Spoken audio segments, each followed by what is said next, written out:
What's up, guys? This is such an exciting time right now. Gua bentar lagi bakal interview seorang menteri, ya. Mungkin kalian juga tadi udah ngecek sedikit gitu dari Instagram gue. Gue barusan bikin story di mana gue akan interview Bapak Menteri Koordinator Bidang Politik, Hukum dan Keamanan Republik Indonesia periode 2019 sampai 2024, dan beliau ini bisa dibilang adalah seorang yang berlatar belakang sipil, ya. Jadi beliau ini dari sipil itu berhasil mengemban jabatan sebagai menteri. Very inspiring, dan gue excited banget sekarang ini. Merdeka semua. Dirgahayu Republik Indonesia ke-76. Gue benar-benar kayak excited parah untuk mengundang Profesor Dr. Muhammad Mahfud Mahmudin, atau mungkin yang kita sering kenal dengan Mahfud MD, right?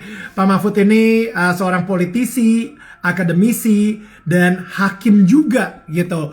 Makanya jadi beliau ngerti banget nih soal hukum, beliau ngerti banget soal apa yang terjadi penyalahgunaan hukum misalnya seperti gitu. Wah, it's going to be such an exciting conversation. What's up, Berry Likumahua in the house? Halo, halo Pak Mahfud. Oh, wow. Suaranya belum muncul. Kok hilang ya? Saya kedengeran nggak nih suaranya? Suara saya? Ayo, masuk sekarang, diulangi. Selamat siang. Selamat siang, Oke. Daniel. Daniel Mananta, Selamat apa kabar? siang, Pak Mahfud. Dengar-dengar baru upacara nih ya, upacara di Iya. untuk ini ya, kemerdekaan kita ya. Iya, betul. Upacara tadi jam 10 dengan Presiden pakai virtual ke seluruh Indonesia, bahkan ke seluruh dunia ya, ke kedubes kita tadi ikut.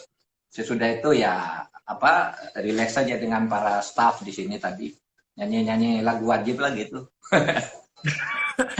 Pak Mahfud, saya Ya, sebenarnya udah ngefans sama Pak Mahfud tuh udah cukup lama gitu, Pak Mahfud. Jadi saya benar-benar kayak bersyukur banget dan senang banget Pak Mahfud bisa ada waktu di sini untuk bisa ngobrol sama saya juga. Dan saya penasaran sih, kalau misalnya untuk seorang Pak Mahfud sendiri, apa sih arti kemerdekaan sebenarnya? Kalau misalnya untuk Pak Mahfud ya. oh sederhana. Sebenarnya kemerdekaan itu kalau dimaknai dalam kalimat itu sederhana, bahwa Anda bebas dari intimidasi orang lain, dari tekanan orang lain, dan Anda bebas untuk meraih cita. Seperti yang Anda katakan tadi ya, ada seorang atau mulai dari Daniel dulu lah. Daniel, Ya. kalau tidak merdeka mungkin tidak akan ada seorang Fiji yang terkenal seperti Daniel kalau tidak merdeka, ya kan? Sama dengan semua anak bangsa ini. Kalau saya katakan, coba dulu waktu penjajahan berapa sih orang kita yang bisa masuk sekolah gitu, Ya. masuk perguruan tinggi pada saat itu. Di tahun 45 itu sarjana itu tidak sampai 100 gitu, lulusan sekolah kita dan lulusan dari luar negeri gitu. Tapi sekarang kan sudah jutaan orang bisa sekolah dan Betul. bisa menjadi dirinya sendiri. Mimpi boleh, meraih mimpi boleh. Kalau zaman Belanda itu Anda mimpi hidup di negara merdeka aja Anda boleh. Nah, kalau sekarang merdeka betul boleh. Anda bermimpi, bercita-cita jadi tentara udah bisa, jadi dokter bisa, jadi Fiji bisa, jadi menteri bisa, jadi apa saja sekarang bisa karena Indonesia merdeka. Ini satu anugerah yang harus kita kelola dengan sebaik-baiknya agar kita semua bangsa ini menjadi lebih sejahtera lahir dan batin gitu. Amin. Amin. Saya Ya, sendiri juga sering banget bercanda kalau misalnya pas saya lagi nge-host dulu Indonesian Idol. ya. Misalnya talenta-talentanya dari Indonesia, dari Sabang sampai Merauke. Tapi pada akhirnya ketika kita harus mengeliminasi, saya akan ngomongnya Belanda memilih, bukan Indonesia memilih. Karena kita belum merdeka. Misalnya kalau Iya, misalnya iya, kita iya. belum merdeka, atau Jepang memilih, gitu. Jadi Iya. bahwa kemerdekaan itu ternyata adalah kebebasan untuk kita sendiri bisa memilih Iya, kebebasan untuk betul kita Bang. bisa memutuskan masa depan bangsa kita seperti apa karena kita sudah memilih kemerdekaan, bukan lagi dipilihkan oleh bangsa lain, misalnya seperti itu ya Pak ya. Iya betul, ya.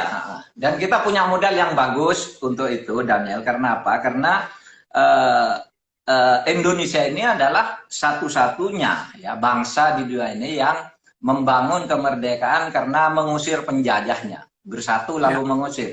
Anda coba lihat ke mana? Mau lihat tetangga kita Australia itu merdeka kan karena hadiah dari Inggris. ya, Malaysia hadiah dari Inggris, ya kan? wow, Sama wow, negara-negara lain, India yang besar itu hadiah dari Inggris juga. Kita enggak, kita wow. mau diberi hadiah oleh Jepang, Indonesia, kamu nanti tanggal 22 Agustus datang ke Tokyo mau saya kasih kemerdekaan. Tapi anak-anak muda pada waktu itu berteriak, saya tidak mau merdeka karena diberi, kita rebut sekarang. Maka merdekanya menjadi tanggal 17, bukan tanggal 22 seperti diacarakan oleh pemerintah Jepang di Tokyo pada waktu itu. Jadi kita merdeka Wow. lebih dulu, kita usir saja penjajah. Karena kita ini bangsa yang besar. Bangsa yang bisa membangun diri kita sendiri. Kan gitu maunya. Para Wow. pendiri negara itu. Ini saya jujur baru tahu loh dari Pak Mahfud loh, dan ini menurut saya sebuah informasi yang emang benar-benar bikin kita ngerasa bangga sebagai orang Indonesia gitu ya, bahwa Iya, kita betul. lah yang menentukan pilihan kita, bukan Iya. bukan oleh negara lain. Oke, Tapi saya ulangi biar lebih ya, jelas. Saya ulangi. Jadi pada tanggal 9, Soekarno, Hatta, dan Rajiman Widyodiningrat, pimpinan Indonesia ini, dipanggil ke Saigon oleh pemerintah Jepang. Lalu dibilang begini, sekarang Kaisar mau memberi kemerdekaan kepadamu. Oleh sebab wow, itu, pilih tanggal 22, 23, atau 24 Agustus, kamu ke Tokyo, terima tongkat kemerdekaan itu. Bung Karno pulang ke Indonesia gembira, kita sebentar lagi akan merdeka, tapi begitu sampai di Indonesia dihadang oleh anak-anak muda, ada BM Dia, ada Adam Malik, ada Sayut Malik, dan dihadang. Tidak boleh merdeka karena Jepang, kita harus merdeka sendiri sekarang. Tawar-menawar lama, sampai akhirnya Bung Karno diculik tanggal 16, diminta merdeka dulu, akhirnya berdasar peristiwa itu tanggal 17, proklamasi kemerdekaan pada waktu itu. Nah itulah, lalu kita ngusir penjajah itu, lalu kita bangun bangsa ini sendiri. Itu Daniel. keren banget asli. Dan itu menginspirasi banget sih cerita Pak Mahfud. Kalau kalau sekarang ini kan situasi mungkin berubah ya Pak Mahfud ya. Kita bukan lagi, mungkin Bung Karno sendiri pernah bilang bahwa perjuangan aku lebih mudah karena melawan penjajah, tapi perjuangan kamu mungkin lebih sulit karena melawan bangsa sendiri. Bung Karno mungkin ada quote di situ, saya sendiri juga nggak tahu, itu saya ngeceknya dari Google, apakah itu beneran Bung Karno yang sebut atau ada orang yang bikin sembarangan gitu. Tapi yang pastinya yang saya percaya banget, sekarang ini situasi kita sudah berubah di masa pandemi, ketika kita harus ada di rumah saja. Menurut Pak Mahfud sendiri di zaman PPKM seperti ini, apa ya yang bisa kita lakukan untuk bisa tetap mencerna arti kemerdekaan yang pernah diperjuangkan oleh pahlawan kita di 76 tahun yang lalu, dan sekarang ini kita di masa pandemi tetap ingin merasa sebagai orang merdeka juga gitu Pak. Ya banyak sekali ya, tapi saya kan bicara dua hal Daniel. Pertama, solidar. Ya. Ya, Pandemi COVID-19 ini mau tidak mau menyadarkan kita untuk solidar. Karena tidak bisa kita egois, gitu, mau sembuh sendiri, mau sehat sendiri, tidak bisa. Kalau tetangga kita sakit, kita terancam juga. Oleh sebab itu saling tolong-menolong ini, saling tolong-menolong menjadi penting. Kehidupan sosial kita menjadi harus lebih dekat seperti saudara bangsa kita dulu. Ketika Indonesia itu merdeka dulu kan karena persaudaraan. Ratusan ya, tahun tidak bisa merdeka kita karena tidak solidar. Setiap suku punya egoismenya sendiri. Sehingga pada tahun 45 itu ketika seluruh eh, suku, agama dan sebagainya bersumpah, pokoknya kita bersatulah, berbangsa satu, bangsa Indonesia meskipun sukunya, kalau menurut data yang tercatat tahun 2010 di Kementerian Dalam Negeri itu 1.360 suku kita ini sekarang punya 726 bahasa daerah gitu. wow, Bayangkan, iya, pulaunya 17.508. Kita bersatu bisa ngusir penjajah karena bersatu, solidar. Ya, ya, kuncinya sekarang kebersatuan untuk melawan musuh itu sekarang solidaritas di antara sesama anak bangsa. Artinya apa? Kita tidak bisa maju, tidak bisa selamat. Meskipun misalnya Anda punya kelebihan, punya tempat berteduh yang lebih bagus, punya harta lebih bagus, tapi kalau Anda tidak memperhatikan sekeliling, tidak memperhatikan masyarakat, Anda pun terancam oleh penyakit ini. Oleh sebab itu solidaritas itu nomor satu. Lalu yang kedua, kreativitas. Ternyata kita lebih kreatif sekarang kan. Ya. Ya terpaksa, dipaksa untuk kreatif. Sehingga sekarang banyak sekali produk-produk ekonomi online, ekonomi digital dan sebagainya ya. Webinar internasional itu dengan sangat murah, hanya memberi password ID gitu. Ayo kita ketemu, sudah bisa bertemu dari berbagai negeri dan sebagainya. Sehingga kita lebih kreatif sekarang melalui komunikasi rapat, ternyata lebih murah dan lebih efisien di dalam keadaan segini, tetapi tujuan rapat itu tercapai karena kita bisa ketemu seperti ini, tidak usah perlu transport. Kalau misalnya saya ingin bicara dengan gubernur di 37 atau di 34 provinsi se-Indonesia ini, bisa bertemu mendadak, tidak usah pakai SPPJ untuk jalan, untuk tiket, untuk hotel, udah ketemu gini aja. Kita ketemu jam 10, berakhir jam 11.30 misalnya, semua udah bisa dilakukan. Nah itu salah satu yang bisa kita dapat sekarang dari pandemi ini, Daniel. Tapi kalau misalnya kita ngomong solidaritas ya, solider gitu ya, definisi solider yang terbaik itu seperti apa sih Pak? Karena kadang-kadang kan ada rasa harga diri kita, ego kita pengen kita yang terbaik gitu misalnya. Dan kadang-kadang sulit banget ya untuk bisa menekan ego kita dan menjadi rendah hati supaya mungkin bersama-sama kita akan terlihat lebih baik gitu. Tapi kadang-kadang kita pengennya no, yang terlihat paling baik harusnya gue, bukan ini gitu. Jadi apa kalau misalnya menurut Pak Mahfud sendiri ya, dari mungkin Pak Mahfud seorang politisi juga, jadi bisa melihat sebenarnya esensi yang paling baik untuk bersolidaritas itu seperti apa, Pak? Begini, kalau konsepnya kan gampang ya, solidaritas itu kita sudah dikonsepkan oleh ideologi Pancasila, apa yang disebut gotong royong ya, bersatu kita teguh, bercerai kita runtuh, itu kan konsep. Tapi kalau belajar dari pengalaman sekarang ini, begini aja, orang itu tidak bisa mengandalkan pada potensi diri, potensi yang dia miliki, sumber daya yang dia miliki sendiri. Karena di era pandemi ini memberi pelajaran kepada kita, kekayaan kadang-kala tidak ada gunanya kan. Kalau orang sakit gitu, mau berobat ke luar negerinya ditutup juga. Mau ke rumah sakit sudah ditempati orang lebih dulu kan. Iya kan? Kadang-kadang terpaksa antri juga kan. Nah, di sini kita menjadi sadar bahwa kita itu tidak bisa sendiri. Harus bekerja sama, harus bersaudara. Itulah saya kira intinya kenapa dulu mari kita bangun bangsa ini seperti kita bersaudara kandung. Tidak mempersoalkan Anda itu suku apa, Anda itu agamanya apa, dari mana, budayanya seperti apa. Mari kita bersatu membangun Indonesia ini. Saya kira itu bisa belajar kita dari pandemi ini. Luar biasa. Jadi mungkin kita bukan lagi ngomongin soal toleransi, tapi toleransi itu udah pasti, udah solidaritas itu udah pasti, itu udah mungkin menjadi sebuah bagian dari orang Indonesia yang merdeka. Tapi mungkin kita bisa satu step lebih tinggi lagi, yaitu apresiasi, di mana kita mengapresiasi mungkin orang-orang yang berbeda dengan kita, dan bagaimana kita bisa belajar dari mereka sehingga kita mempunyai perspektif yang berbeda dan kita sendiri lebih kaya akan ilmu gitu, karena kita mengapresiasi budaya-budaya yang mungkin kita nggak pernah akan tahu kalau kita tidak ada rasa toleransi atau solidaritas tersebut gitu ya Pak ya.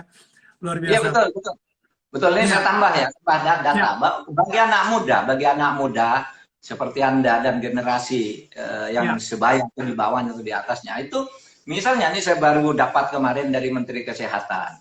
Di era pandemi ini ada sekelompok anak-anak muda yang kemudian menghimpun diri, saling mengumpulkan dana dari temannya yang dianggap dianggap punya uang. Lalu ini kemarin 2 hari lalu Menteri Kesehatan lapor ada dana 10 miliar dari anak-anak muda yang spontan untuk membeli oksigen disumbangkan ke berbagai rumah sakit. Nah itu bukti solidaritas ya. Solidaritas bahwa kita ini harus saling tolong-menolong, karena kalau kita sehat, Indonesia akan sehat ya. Kalau kita sembuh, Indonesia tumbuh juga dan tangguh. Sembuh, tumbuh, tangguh kan gitu, Daniel. Wow, sembuh, tumbuh, dan tangguh. Iya. Saya itu, ya itu bagus banget Pak Mahfud. That's beautiful. Um, Kalau misalnya boleh dikasih bocoran Pak, sekarang ini kan kita mungkin sama menteri tuh atau kementerian gitu ya, ada mungkin gap. Kita nggak Ya. tahu apa yang terjadi di atas sana lah gitu ya. Kita rakyat sipil, kita nggak tahu what's happening up there. Saya mungkin apa sih tantangan terbesar buat bangsa ini yang sedang dihadapi, yang mungkin nih di Instagram Live ini kita bisa jadi bridge-nya nih, kayak ini loh sebenarnya problem yang atau tantangan yang kita lagi hadapi, dan siapa tahu aja kita bisa sama-sama brainstorm untuk solusinya bagi yang lagi nonton juga dan khususnya generasi muda juga gitu. Iya, di berbagai bidang ya. Di berbagai bidang itu sekarang, taruhlah, kalau bicara soal keutuhan kita sebagai bangsa, ideologi-ideologi asing itu mulai mengganggu kita. Karena sudah ada yang berpikir Pancasila ini sudah tidak cocok. Yang lebih cocok tuh liberalisme. Ada lagi yang bilang tidak cocok nih Indonesia, yang lebih cocok nih komunisme. Ada juga yang sekarang yang berkembang misalnya khilafisme, apa namanya, Islamic State gitu, dan sebagai negara-negara agama gitu. Nah itu tantangan bagi kita. Tetapi saya kira peristiwa yang sekarang terjadi di Afghanistan itu memberi warning kepada kita, hati-hati loh, ngelola negara itu tidak mudah. Begitu negara ini dulu dikendalikan oleh orang lain ya, dikendalikan oleh Amerika. Begitu Amerika pergi, mereka hancur, mau hancur sendiri, perang sendiri. Nah, bagaimana kalau kita menjaga ketangguhan ini dengan tetap, mumpung ini hari proklamasi kemerdekaan, kita punya ideologi Pancasila sebagai pemersatu, itu sama sekali tidak mengurangi hak Anda untuk melaksanakan ajaran agama masing-masing, tidak sama sekali mengurangi hak Anda untuk menikmati kekayaan alam yang tersedia. Saya katakan ya anak-anak muda, engkau ini tidak usah serakah, karena kalau kamu tidak serakah, semua kebahagiaan bangsa ini apa yang tidak ada di negara ini? Hutan kita punya, tambang punya, ikan punya, gas bumi punya, panas bumi punya. Penduduknya bayangkan 267 juta. Dan anak Indonesia ini pintar-pintar loh. Kalau misalnya Anda bilang anak Indonesia ini belajar di Amerika atau di mana, kan selalu menjadi anak-anak yang terbaik gitu, di sekolahnya. Tinggal bagaimana kita ini jangan serakah, mari saling dorong lalu pulang ke Indonesia, kita bangun Indonesia ini bersama-sama gitu. Itu tantangan dari sudut ideologi. Sekarang ini kalau dari sudut penegakan hukum harus kita akui, kenapa saya harus mengingatkan kepada anak-anak muda jangan serakah, karena negara kita ini sekarang ini banyak korupsinya, banyak korupsi. Kita harus akui, dan itu tidak mudah karena korupsi ada di berbagai lini, sehingga kalau ada orang mau menyelesaikan yang satu di lini sana tidak bisa.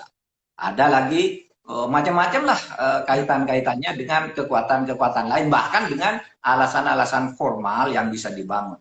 Nah ini saya katakan bahwa ya Indonesia ini mendapat musibah karena korupsi. Ada yang membantah, musibah itu bukan itu katanya. Musibah itu adalah apa namanya, apa yang ditimpakan oleh Tuhan gitu. Ya. Misalnya bencana, kematian, tidak bisa. Kalau musibah itu menurut ayat suci, itu apa yang kamu ciptakan dan apa yang diberikan oleh Tuhan yang menyebabkan penderitaan kepadamu, menyebabkan sakit, kesulitan, itu namanya musibah gitu.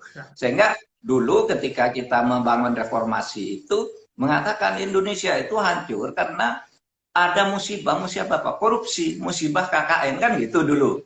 Nah, nah ini sekarang masih menjadi masalah di tempat kita, Daniel. Sehingga anak-anak muda, mari jangan serakah. Mari kita jujur terhadap hak-hak orang lain. Negara ini milik kita bersama, sehingga tidak boleh ada orang yang merasa harus dapat lebih dari yang lain. Kita semua peluang diberikan, itu lalu diatur secara bersama-sama. Kita kan punya aturan-aturan hukum gitu. Ya. Nah itu banyaklah problem kita, banyak memang multidimensi sekarang ini. Tapi insya Allah menurut saya dengan hikmah kemerdekaan ini, mari kita kembali menyadari bahwa kita ini kaya raya luar biasa, dan bisa maju kalau kita satu solider, yang kedua kreatif tadi dalam kegotong royongan. Gitu, Daniel. Bagus banget Pak Mahfud, dan gila tadi Pak Mahfud ngomong tuh kayak saya nggak tahu kenapa hati saya tergerak banget sampai emosional sedikit saya, karena eh, ya emang harus diakuin ya, maksudnya dari korupsi ini emang muncullah sebuah disfungsi gitu yang terjadi ke sistem negara kita. Em, kita nggak tahu ya, saya sendiri juga sebenarnya banyak banyak berpikir nih, karena korupsi sendiri itu sebenarnya dimulai dari awal kali, dari even dari zaman pendidikan. Saya pernah dengar ada orang bilang lebih mudah untuk ngajarin matematika daripada ngajarin seseorang untuk tidak buang sampah sembarangan. Atau nilai-nilai yang positif gitu. Lebih gampang ngajarin seseorang tentang sains, ilmu IPA gitu, ilmu ilmu pengetahuan alam, daripada ngajarin soal tidak boleh nyontek. Karena waktu waktu kecil ketika kita sudah dibiasakan nyontek, atau misalnya lebih parah lagi dulu zaman saya, teman-teman beli apa ya, surat apa, bocoran ya, ujian bocoran kayak gitu. Itu udah salah satu bentuk dari korupsi pada kecil gitu. Oh ya udah bisa, ternyata ya udahlah kalau gitu, ke depan-depannya akhirnya bergulir sehingga itu Ya, akhirnya sistem yang ada, generasi-generasi kita sudah mengajarkan korupsi dari generasi yang paling kecil sekalipun gitu, dari SD pun udah diajarin kayak gitu. Dan ada satu cerita juga nih Pak Mahfud nih, kalau misalnya saya boleh share juga gitu ya, di mana kalau misalnya kita ke sekolah, kita pakai sepatu putih, sepatu baru gitu ya, kita datang ke kelas kita, apa yang akan dilakuin sama anak-anak lain? Mereka ngelihat, wih, wih, wih, sepatu baru, sepatu baru. Saya ditahan, habis itu sepatu saya mulai diinjek-injekin. Sampai begitu keluar kelas, yang ada sepatu saya udah kotor. Dan itu yang terjadi mungkin, akhirnya gara-gara itu terjadi juga ketika kita sudah dewasa, ketika kita punya sebuah ide baru, ide yang mungkin inovatif, dan itu masih putih, orang-orang di sekitar kita akan coba menginjak-injak ide tersebut sehingga akhirnya ide tersebut jadi kotor. Dan kalau misalnya kita membiasakan itu dari zaman kita kecil sampai sekarang gede, itu kita menganggap ya udahlah ini normal. Ini yang terjadi sama ini emang Indonesia banget lagi, itu budaya kita.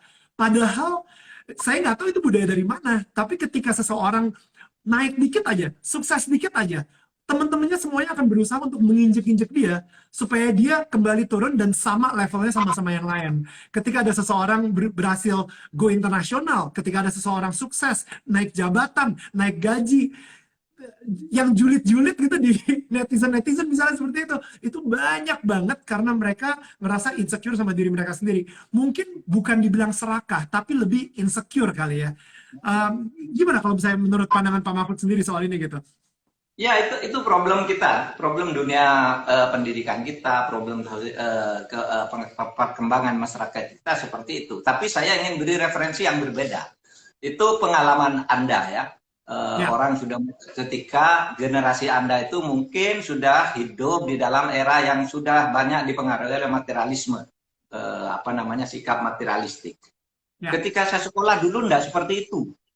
Dulu kalau saya sekolah, eh, kalau saya dimarahi oleh guru itu, lalu lapor ke orang tua, saya diantar ke guru agar dimarahi lagi oleh orang tua. Guru, iya, iya. Kalau sekarang orang tuanya ngamuk, iya kan? Kamu Ya, ini enggak, ini malah gurunya kan yang dimarahi sekarang ini. ya, ya. Sering sekali. Iya kan, sering Anda lihat guru Betul. kalau anaknya enggak lulus gitu, gurunya diteror gitu. Dimarahin. Kalau Kenapa anak gua nggak lulus? Ya, waktu saya kecil malah guru itu jemput ke rumah saya malam gitu, ayo belajar bersama gitu. Nah itu wow. di tahun 60-an sampai pertengahan 70-an. Tapi sesudah tahun 80-an mulai berubah pola ini. Oleh sebab itu mari kita perbaiki bersama tanpa menghambat kemajuan, tapi nilai-nilai budaya kita yang penuh kekeluargaan, penuh kesantunan, saling membimbing, itu supaya dikembangkan lagi. Tapi itu tidak boleh menghambat perkembangan apa ilmu pengetahuan, teknologi dan sebagainya. Apakah itu tidak bisa? Bisa. Nah, sekarang pemerintah ini sedang berpikir bagaimana menghidupkan kembali pola pendidikan dengan nilai-nilai. Taruhlah sekarang memasukkan lagi, misalnya apa? Pendidikan dulu budi pekerti namanya. Kalau Daniel mungkin tidak kebagian untuk PMP. pendidikan. Hah? Tapi sudah PMP PMP dulu. kan? Sebelum Ya, itu, sebelum sebelum ada PMP itu namanya pendidikan budi pekerti namanya. wow. Eh, Iya, ya dulu waktu zaman kecil itu pendidikan budi pekerti dan itu penuh keakraban. Orang dibimbing betul, orang yang kurang sopan diberitahu ini tidak baik gitu. Orang yang tidak toleran diberitahu ini tidak boleh kamu mengganggu orang lain hanya karena berbeda dan sebagainya. Nah, sekarang yang begini ini sudah mulai terdesak oleh apa namanya pemikiran-pemikiran baru yang secara ideologis sebenarnya kurang cocok sih dengan Ya, kita gitu. betul. Gitu. Mari kita Kalau perbaiki. Dan kalau Anda tanya kan mau diapain? Iya, pemerintah sekarang melalui Menteri Pendidikan dan Kebudayaan Ristek, Dikbud Ristek ini sedang juga menata tentang bagaimana pendidikan diselenggarakan secara lebih manusiawi, secara lebih apa namanya membangun kesadaran moral, tapi juga kesadaran-kesadaran ilmu pengetahuan dan teknologi yang sifatnya mungkin rasional dan keterampilan. Kalau moral itu ke hati nurani. ya, Pendidikan apa namanya? Ya itu yang sekarang sedang terus didiskusikan. Karena begini, problemnya Daniel sebenarnya enggak sulit menjelaskan. Sekarang ini negara ini karena berkat kemerdekaan, berkat reformasi, lalu membangun demokrasi. Nah, setiap ada ide baru dianggap sewenang-wenang, ada ide baru dianggap sewenang-wenang. Sehingga kita ini harus sabar mendengar pendapat masyarakat, lalu kita kerjakan bersama-sama. Termasuk tentu saja mendengar Daniel Mananta pada hari ini. Gitu, Mas. saya di sini jadi penanya aja lah. Saya suka karena saya sebenarnya suka banget diskusi soal Indonesia dan memang sejauh ini saya fokusnya adalah bagaimana cara membuat Indonesia lebih baik karena saya ngerasa itulah saya sebagai seorang komunikator ingin terus fokus sama bagaimana cara kita mencintai Indonesia terus dan terus dan terus gitu. Saya ngerasa 76 tahun Pak ya, 76 tahun kita sudah merdeka nih Pak Menteri. Jadi 76 tahun ini kalau misalnya dilihat-lihat dari tahun 45 sampai sekarang ini Indonesia itu udah berkembang banget gitu. Berkembang Ya, banget dan saya sih nggak pengen membandingkan negara satu dengan negara lainnya gitu. Tapi kalau misalnya kita hanya fokus sama perkembangan Indonesia, di mana kita sudah ada MRT, misalnya seperti itu, di mana kita sudah banyak banget apa ya sistem infrastruktur yang sudah baik banget sekarang ini, jauh lebih baik.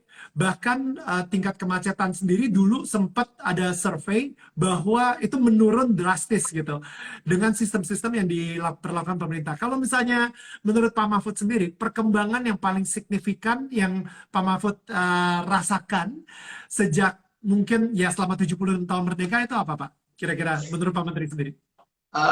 gini, dua saja banyak ya, tetapi saya bicara dua hal. Ekonomi itu begini, kita sedih ya banyak orang miskin, tapi kalau kita mau belajar dari perkembangan demografi kita dari waktu ke waktu, bayangkan ketika Indonesia merdeka tahun 45 itu hampir semua orang Indonesia miskin.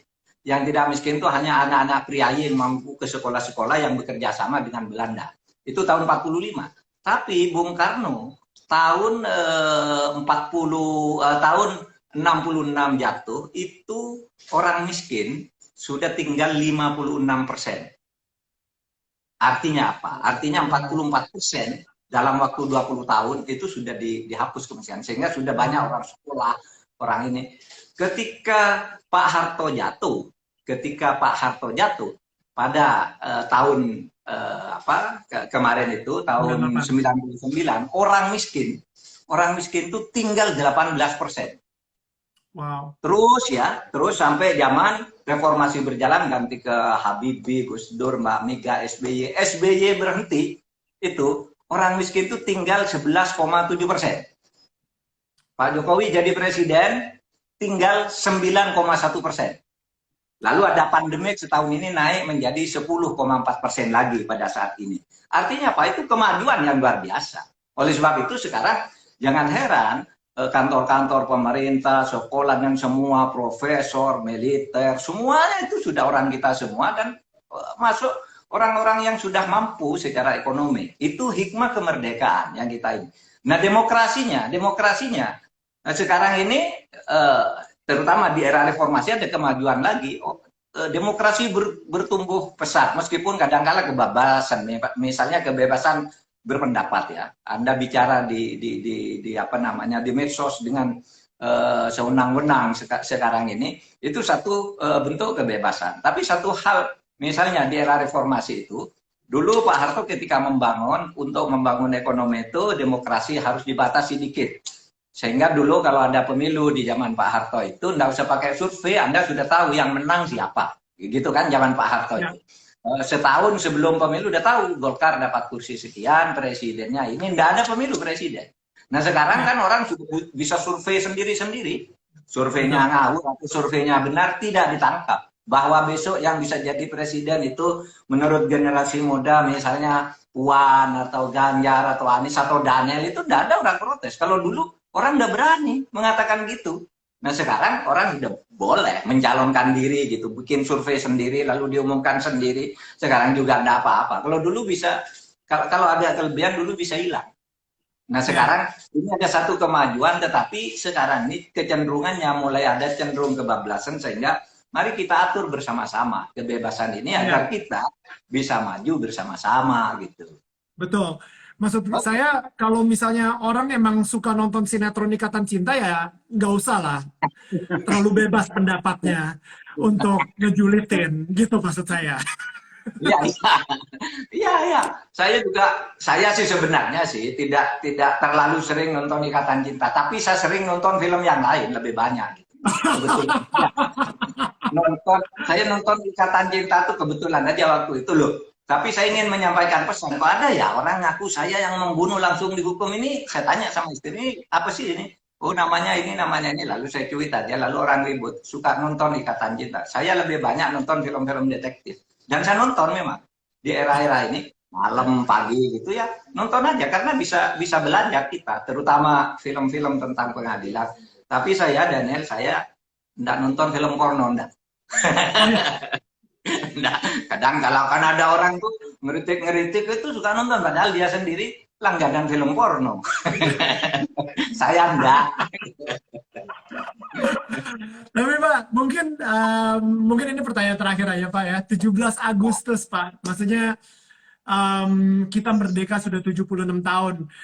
Itu artinya 24 tahun dari sekarang, 24 tahun dari sekarang ya, itu akan 100 tahun udah, 100 tahun merdeka gitu. Tahun 2045. Ya. Kira-kira Pak ya, maksudnya Bapak sendiri mempunyai visi nggak? Kira-kira nanti Indonesia tahun 2045 itu akan seperti apa?